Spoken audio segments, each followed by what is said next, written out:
The Queen Elizabeth Hospital holding about 100 physiotherapy sessions daily, many of which are with stroke patients.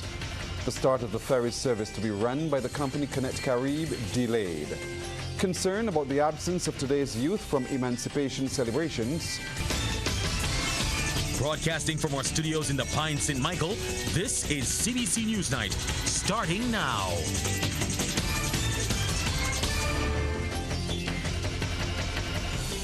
Good evening, I'm Pearson Bowen. Now, the start of the regional ferry service that will be based in Barbados has been delayed by a few months. The service will be run by the company Connect Carib, and Vice President of Operations Richard Aline says it should now be operational by year end. His comments came last evening during the CBC Current Affairs program, The People's Business. There's a lot of work that needs to be done and actually is ongoing at this time, and we are looking at we moved it back a little and we're saying the last quarter, but we're actually looking to start operations around the end of November. Bearing in mind, as I said, that there's a lot of work to be done, but there is a lot of work that is already being done, so we're working towards that startup certainly by the end of the year. Now, the business is expected to employ close to 200 people, according to President and CEO, Ambassador Dr. Andre Thomas. In the first phase, we'll have to employ about 185 people. In fact, just the cruise ferry would need about 85 people to operate the cruise ferry.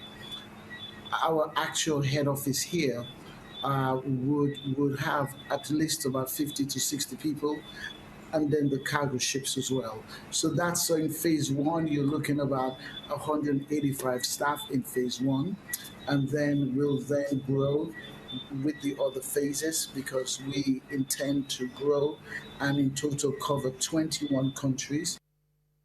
Meanwhile, Althea Wiggins, the special envoy to the Prime Minister, says reduced transportation costs allowing for cheaper goods are among the benefits expected from the operation of that ferry service.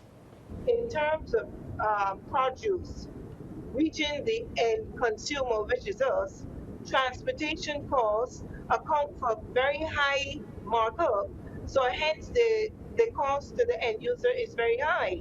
So when you're going to be able to get our black belly sheep, the meat from Guyana back to Barbados on Connect Carib, you could imagine that you're not only having a high quality product, but it is going to be very cheap for Barbadians. So the cost of food will be reduced. About 100 physiotherapy sessions are held daily for patients at the Queen Elizabeth Hospital. Many of them are for stroke patients. This revelation has come from hospital officials who discussed some of the critical work done by the QEH to get people back on their feet after major injury. They were speaking on the Pulse radio show on Q100.7 FM. Wendy Burke has that story. The rehabilitation department of the Queen Elizabeth Hospital has been seeing patients around the clock. People seeking treatment include those who've had strokes, falls, car accidents, and shootings. Senior physiotherapist Dr. Jerry Warner says some people who refuse to manage conditions end up with strokes. Severity of stroke in our younger population, especially our males.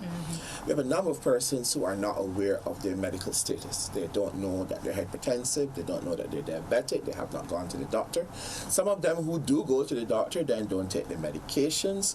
We are aware of some of the reasons why they don't take their medications, especially for the males. It can have an effect on certain activities in their lives, but the cause of the effect of not taking your medication is that you could lose function of one side of your body. You could lose the ability to speak. These are some of the sequelae of stroke. So we want to really encourage persons to embrace the lifestyle changes that are discussed with you by your doctors, by your nurses, by the Diabetic Association, the Heart and Stroke Foundation, all of these various entities, the blurbs that you hear on CBC Q100 FM, all the various entities that give you information on your health. Please adhere to it. Dr. Alicia Graves explains how the department functions. Our physio team are divided into an outpatient team and an inpatient team. The inpatient team are the therapists who would actually deal with the patients who are in the hospital at that present time. The outpatient team, they're the ones who deal with the wide cross-section of referrals and patients that come through the physiotherapy department as outpatients. They come, they get their treatment, they leave. With the inpatient team, we treat the patients who are on the ward. So that varies from our orthopedic conditions, our cardiopulmonary conditions, our strokes, kids, elderly. We see everyone. Dr. Warner says they have to do a range of assessments to determine whether patients will need a wheelchair or a walking stick. If it's higher up in the cervical region or the neck region, sadly, that person might be a quadriplegic. All four limbs are paralyzed, and that person will require a lot more help. Initially, then, our job will be to make sure that they're able to keep a chest clear, because once you don't have the thoracic nerves innervated, you can't cough. You can't do the normal things that you would do to keep your chest clear. Initially, once we get them past that, then it's specialized treatment along with the occupational therapist for specialized type of wheelchair, maybe examine the home to see what can be done to help them survive, and educate the family members as to their care. The doctors also spoke to the need for diabetics to wear appropriate footwear to avoid injury, as well as the use of correct walking aids such as walkers and canes. Wendy Burke, CBC News. Hundreds of Barbadians in search of employment opportunities are attending a job fair this week. That job fair is offering them opportunities with local and international companies. The job fair got off to a flying start. There was standing room only in the conference room at the Radisson Aquatica for the 3-day event. CEO of Trinity Recruitment Services, Judine Scanterbury, says the response has been phenomenal. It's overwhelming too as well. We're very pleased so far with the turnout for today. As you can see, the numbers that we have so far. So we are anticipating that we will have, more attendees coming for the next following days. And we're hoping that majority of them will be successful in terms of acquiring employment. The recruitment agency wants to provide close to 1,000 job opportunities for Barbadians with local and international companies. Positions are available in a range of industries. Director of Culinary at JW Marriott Dubai, Moritz Neumann, says he's looking to recruit between 60 to 80 workers. There's a lot of young people who are looking for a challenge, want to explore themselves, and a lot of experienced people who are trying to jump onto the Dubai experience. Administrative assistant at Hayman's Market, Jamila Akwuru, is also pleased at the response to the job fair. This is our first time at the job fair, so we're hoping to just recruit persons as we expand our team. We're a new market located up in St. Peter, so we're just hoping to recruit as many persons today as possible and strengthen our team. The Barbados Defense Force also has a team at the fair in search of potential recruits. Those visiting the BDF booth got a first-hand look at some of the tools soldiers use during their daily operations. Second Lieutenant Carl Straker says the force is looking to recruit Barbadians between ages 18 and 30. Usually in the BDF we will have two elements, which would be either the regular enlisted or commission. Usually the commission will have a little more requirements in terms of academics, but we also looking for persons who may not have as much, and we have different responsibilities for them as for the persons on the commission side. So essentially feel free to show interest and apply if you feel you need to, or if you feel this is your career path. The fair continues tomorrow from 9 a.m. to 5 p.m. Anesta Henry, CBC News. We'll take a break here, but coming up, new developments with the Democratic Labour Party. The Democratic Labour Party will soon introduce a new social media presence. Acting President of the DLP, Andre Worrell, made that announcement while condemning the hosting of a meeting last evening under the auspices of the party. In a statement issued today, Mr. Worrell notes the party took note of the unauthorized live stream of the meeting on the party's social media platforms.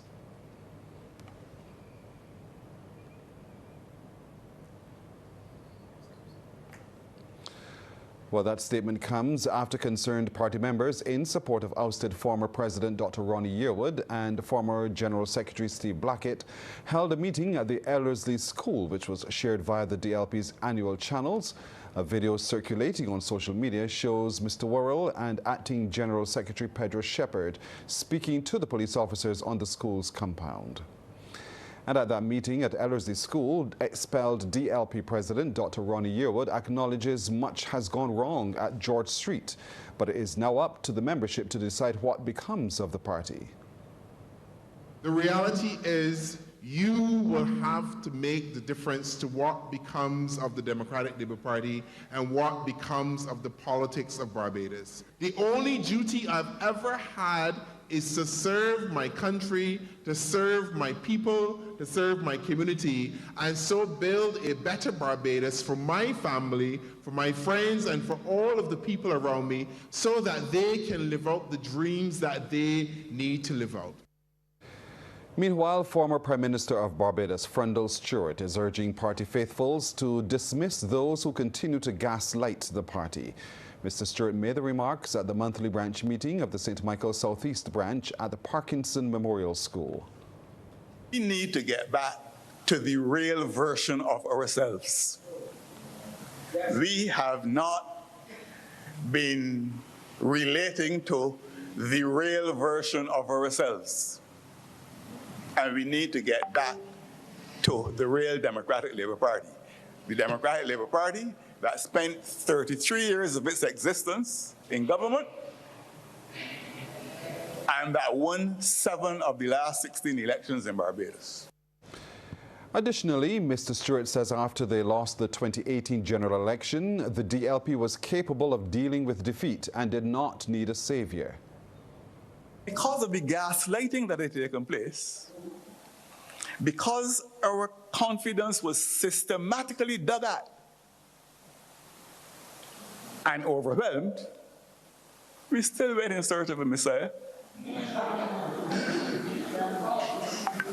And he came. And he came, and from what I heard over the last few days, he's now left. The National Cultural Foundation and Export Barbados have partnered to enhance the creative sector to allow entrepreneurs to expand their reach. Word of this from Minister in the Prime Minister's Office with responsibility for culture, Senator Dr. Chantal Munro-Knight. She was speaking during the closing ceremony of this year's Emancipation Village. The National Culture Foundation with Export Barbados has embarked on an accelerator program intended to be able to promote, again, work like what we have heard, in order to expose entrepreneurs within the cultural sector to successful businesses that are in the States, in the UK, and to be able, again, to provide export markets. Dr. Munro-Knight says already 3 accelerator initiatives have been held, 2 in the USA and 1 in Barbados, with 90% of the business people receiving orders for exportation. It is not that we are just talking about it, we're actually doing it. We're actually doing it. We've talked a lot about the work that we are doing with fashion and the Accra Fashion Week, but we haven't also talked about the fact that, again, the National Culture Foundation actually participate in an inter-Africa, intercontinental cultural program that, again, provided for exchanges and also opportunities, again, for the cultural sector to be able to, 1, engage in discussions that would eventually lead to the opening of markets. Meanwhile, a Rastafari elder remains concerned about the absence of today's youth from emancipation celebrations, and Queen Ashiba Trotman suggests a return of African studies to the classroom could help fix this stressing matter. She was speaking during the closing ceremony of that Emancipation Village. She says, similar to the Black History Movement leader Marcus Garvey, she too worries about the way in which there is ignorance in expression and vulgarity in language in addressing each other across the landscape. We have to reintroduce our African studies in our schools. We have to say to our younger children, sometimes when they go to social media, some of us adults have to instruct them. We have to tell them about some of their reading material. It's time for Sports Night to be joined this evening by Anne-Marie Burke. Anne-Marie, good evening to you. Good evening to you, Pearson. And cricket starts off news tonight in sports. Oval Invincibles became the first men's side to win the 100 cricket tournament back-to-back after they retained the trophy by beating Kieron Pollard and Akeal Hossain's Southern Brave by 17 runs in the final at Lord's yesterday. Shakib Mahmood took 3 for 17 in the space of 5 deliveries as the Brave collapsed from 99 for 3 to 102 for 7 while chasing an above-par 147 for 9. Craig Overton smashed 2 sixes in his defiant late knock of 22 not out, but it was not enough to prevent the London side from clinching the title again as Brave finished on 130 for 7. Earlier, Hossain and Tamal Mills took 3 wickets apiece for the Braves as the Invincibles made their 147 for 9, led by 37 from Will Jacks after they were inserted to bat. Meanwhile, the London Spirit defeated Hayley Matthews and the Welsh Fire by 4 wickets to claim the women's 100 trophy for the first time. Playing in the final at Lord's, London Spirit, who were chasing 116 to win, needed 6 runs off the final 5 deliveries after some excellent bowling from Shanib Ismail with 3 for 24 that took the game down to the wire. However, the hosts managed to hold their nerve with Depti Sharma hitting a 6 off Matthews to seal the deal. Earlier, Welsh Fire posted 115 for 8 after being inserted to bat. Jess Johansson did the bulk of the work to post 54, assisted by Matthews with 22. So, Pearson, I pause here, and there is more to come later when I return. Thank you, Anne-Marie. We're coming right back with our business report after this break.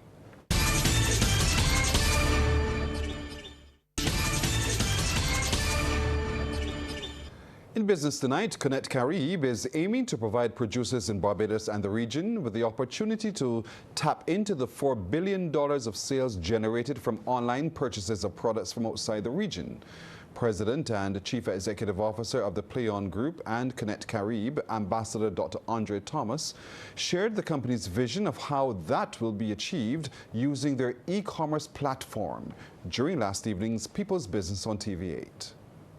Now, if you look at the figures, the e-commerce figures for the Caribbean are that last year, the Caribbean spent $3.5 billion US on e-commerce. That's buying from Amazon, Shein, Alibaba, eBay. This year is projected to be $4 billion. Now, we can capture part of that market. That's $4 billion US leaving the region. Now, some of those goods can be made within the region, can be traded within the region. We're going to give entrepreneurs the opportunity to do that. Calling it a game changer for the region, he says it has the ability to increase wealth distribution. A woman who makes the most amazing jam, but she does not have the financial capital to start a store. But if her jam is exceptional, she can put it on our platform and 10 million people have access to it. And she can trade at a level that is unprecedented. Never had that opportunity. That's what our service is going to create. There has been a call for a revamp of local credit card statements to allow people to use them effectively. Lead consultant at Prestige Accounting, David Simpson, says in the USA, monthly credit card statements give more detailed information. He says it allows a customer to see if they only make the minimum payment, how much more they will owe in the long term. Mr. Simpson was speaking while delivering remarks at the Barbados Council for the Disabled's annual general meeting. Credit card statements in the U.S. show you your balance. It shows you the minimum payment due. But it also shows you if you only pay the minimum payment, here is the total amount that your current balance will become in 3 months, 6 months, or 12 months. So on every statement you get, you are able to see in the U.S., if I only pay the minimum, my $1,000 balance will become $3,000 in 12 months or however long it takes. That is notated on this thing. Mr. Simpson urges Barbadians to be aware of credit ratings and credit bureaus. He says the day will come where accessing loans or items on hire purchase will be based on an individual credit score. Once you have a bill, have had a bill, have a debt, or have had a debt, you are a subject point for the credit bureau. And there's no exception because you have a disability, so that's what I'm saying. You need to be aware. And it's called every data, they trap. So if you have had a loan, have a loan. If you have a credit card, anything like that, those providers on a monthly basis, I think it is, must submit information to every data for your score to be created. Time now for today's trading report. In Jamaica, Victon Wind Farm Limited ordinary shares with 1,819,754 units was the volume leader, followed by Radio Jamaica Limited and Trans Jamaican Highway Limited. In Trinidad and Tobago, One Caribbean Media Limited was the volume leader, with 20,000 shares changing hands for a value of Trinidad and Tobago $60,000, followed by the West Indian Tobacco Company Limited. And here in Barbados, there was no trading today on the regular market.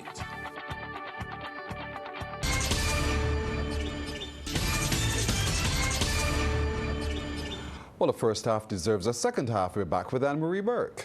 Yes, Pearson. This time around, we talk about the fact that the Barbados Olympic Association's national session for young participants concluded over the weekend. It saw 24 participants at the Barbados Beach Club in preparation for the international session for young Olympic ambassadors to be held in Greece. The theme was the athlete in the modern society, inspiring and fostering unity. Director of the National Olympic Academy, Venetia Cadogan, says the NSYP was created to foster creative and revolutionary movements in sport.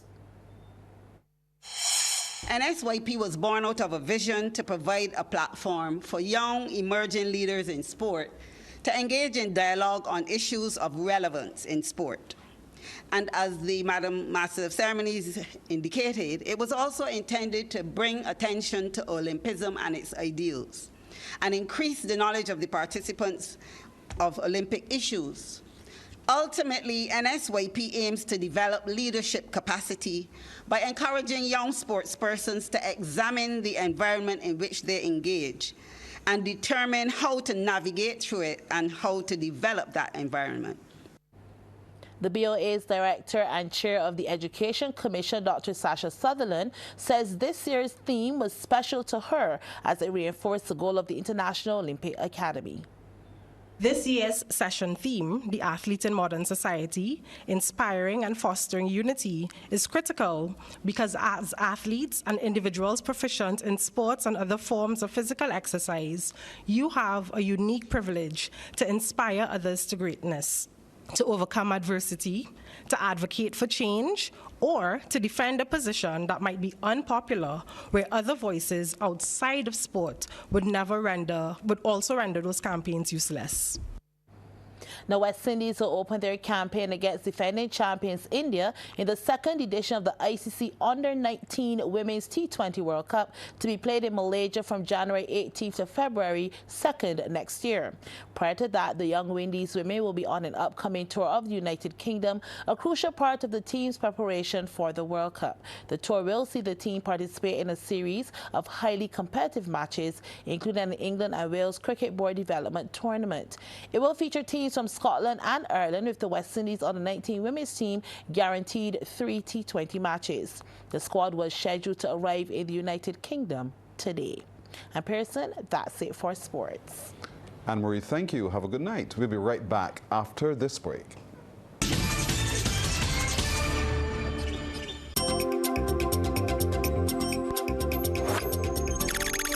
Minding your business.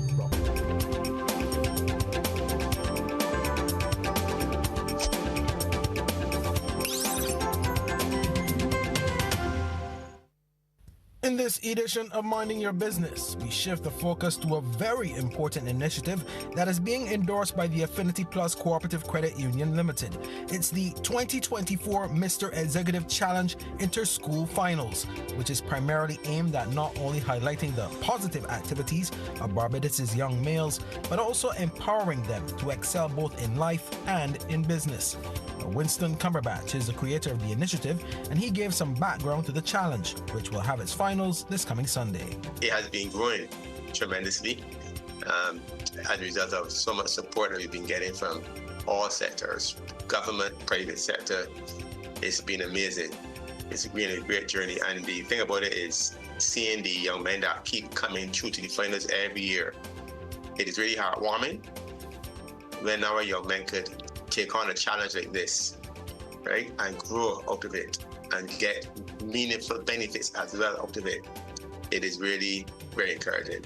Now, the program, because it's a business and gentleman's challenge, right, it starts with a business entrepreneurship program where they go through about 4 weeks of workshops where they taught the rudiments of entrepreneurship by some very professional persons who don't who don't shortchange them. They give them just what people will be paying hundreds and thousands of dollars for.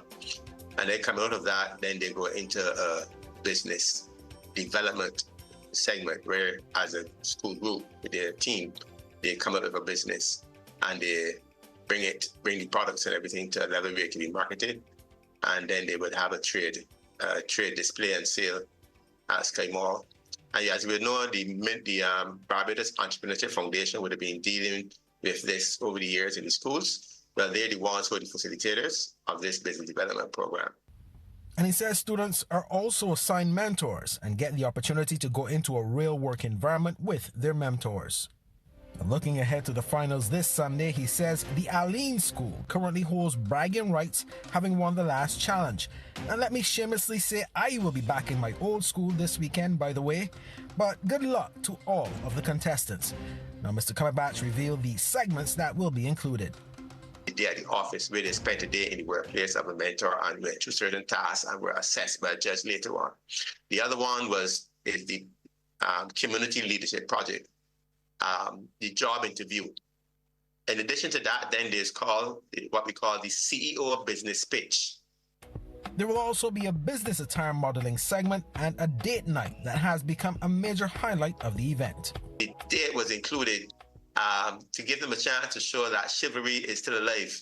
So if you haven't already done so, here's an opportunity to show your support for the future of some of this island's young men by buying a ticket and attending the finals of the Mr. Executive Challenge 2024. Remember, it comes off at 6 p.m. this coming Sunday at the Lloyd Erskine Sandyford Center. Box offices: CS Pharmacy Broad Street, Empowered in Sky Mall, Shopping in the One Accord Plaza, or you can get them online at ticketlinks.com or from the finalists. That's all the time we have for this week's edition. I'm Ryan Broom, and this has been Minding Your Business. Minding Your Business.